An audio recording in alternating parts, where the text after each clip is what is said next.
first we'll start kind of the basic end, screwdrivers and some wire strippers, and move up.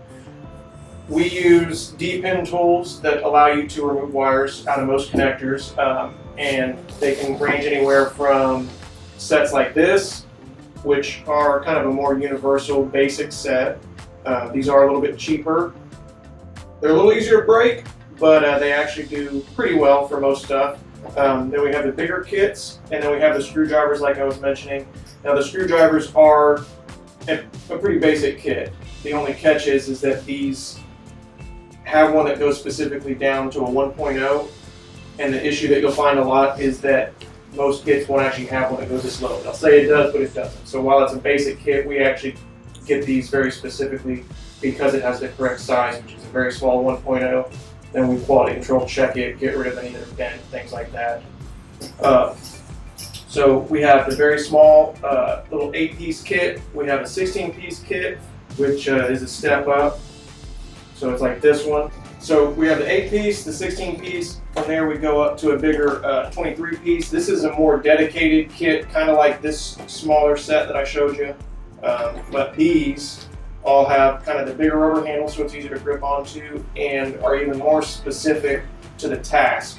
So what you'll see is it's got a bit more options, but they all are pretty similar. So you've got a bunch of 2-pin release tools, so different General Motors, a lot of European stuff, and these I'll show you here kind of have to be pretty exact. And so what you'll see, and I can grab a couple here, and you'll notice that everything, all three look pretty similar. And actually, there's probably 8 in there.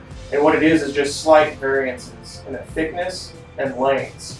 And so different connectors that use that style, which like General Motors is going to a lot of this now, where it takes the 2 pins to release the actual metal terminal.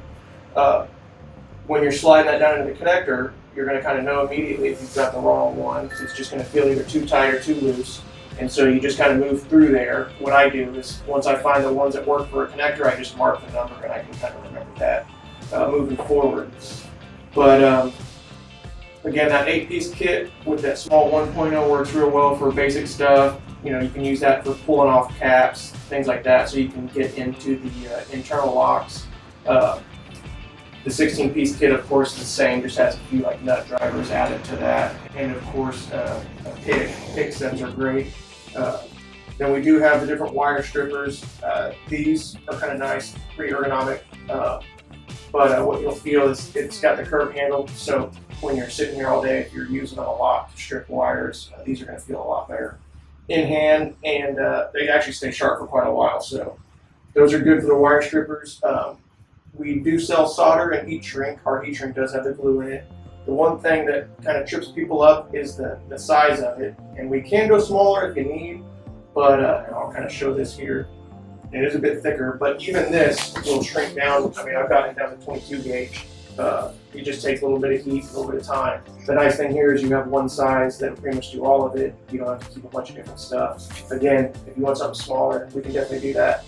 But if you order from us the solder heat shrink kit, you're going to get this heat shrink.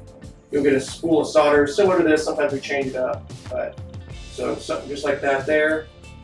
Got our logo on there, and it actually is quite a bit in there. So this will last for quite a few jobs. The heat shrink is going to be about 10 pieces that'll come with it.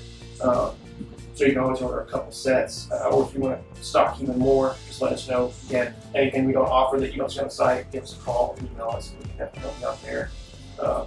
One of the other big things that goes along with that would kind of be wrapping up your harness to tape it back closed. So we do offer the tape. Ours is Yellowback 3M, which if anybody doesn't know, it's just the nickname because the inside of that tape has got the yellow label. And that is Super 33 basically. And that's probably some of the best tape that I've used. I've been doing it many years and haven't had any problems with it when it's done correctly. But you can use that to even wrap up if you solder and you can't do heat shrink, depending on the way it was done. You can tape it like that. I wouldn't recommend it unless you had to. But usually what we use that for is kind of wrap it over after you put your flex loom on there. and then tape up. So, and again, we can actually get you flexible if that's needed also. And kind of last on the area where we actually need to get some videos done, and we will for y'all using these crimp tools, because once you kind of are more comfortable with this, it can actually open up a bit more doors for you.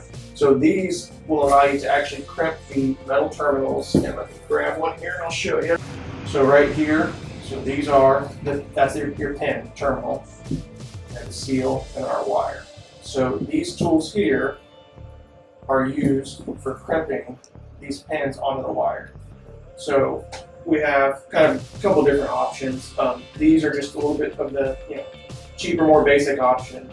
The only catch with these, they do a lot. They do a lot as far as covering a wide range of terminals. Usually you're going to want to have about 16 gauge, 14 gauge wire. Anything smaller than that, you might need to solder it. Always check everything through anyways. Make sure it doesn't pull off. But if you do a wire, if it feels like it's loose, you can always crimp it, solder it on there just to kind of make sure it's secure. So these are good just kind of for a basic one to kind of get started. From there, we can offer these, which are going to be a lot nicer.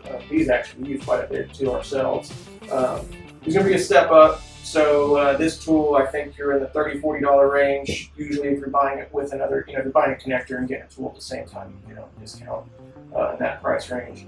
These are going to be over $100, but of course last a lot longer, and the crimps are a lot tighter. So it's going to be kind of hard to see, but inside of it, let's see if I do a close up here. So basically right in here in the jaws is where it'll crimp onto the pins. And this one, the tolerance is, of course, 3 times the price. The tolerances are a lot tighter. It also does the seals, and the way that's designed and shaped is a lot nicer. Again, the cheaper one gets the job done. One thing you kind of see here on the cheaper one, it's kind of a circle where the seals are. Whereas on the nicer one, it's more of kind of an oblong shape there. And that actually gives you an opening to allow those terminals, because until you crimp it, that terminal's kind of in a V shape. So this nicer one is a little bit easier to use, and definitely is going to be a better crimp. I would trust this one more. So again, you can always start. What I usually recommend, you kind of start here, and if you like it and get comfortable with it, then you can always get this tool, and this would be the one that you would have for a while and have a little more confidence and not have to solder necessarily. Now that still doesn't do everything. That's a good universal tool. We can go even more specific tools. What we mainly use are going to be all made for each pin. These are used for a range of pins. So if you go, hey, I've got this connector and I see this a lot, I'd like to be able to crimp these pins on here, we can definitely match that up for you and find you a better crimp tool. Might be a little bit more money, but definitely in the end, peace of mind is kind of where we try to go with everything for y'all. So when you're done doing the repairs, you don't have to worry about if there's going to be a problem down the road. And I'll show you real quick because I didn't show it. This is the 16-piece kit. And so like I said, it's got down to the 1.0. And again, all these when they come in, basically, I check them all over. And a lot of them you'll get, they might be bent, or it won't be that true 1.0. So we go through them and just quality control check it for you. So while you can find them on the internet somewhere else, what we used to have to do before we did this was just buy a bunch, go through them, and we really kind of do now. We just have been able to source a little bit nicer kits. So we still got to get rid of some of stuff, but for the most part, these are pretty good to go out of the box. And again, it just has some extra stuff here, some Phillips, the nut drivers. But the biggest thing is that little tiny 1.0. There are some specific connectors, which I can, again, do some videos showing y'all what those are used for and how it can kind of save your life when you're doing some of the really small pins on the weird connectors. And that's about it.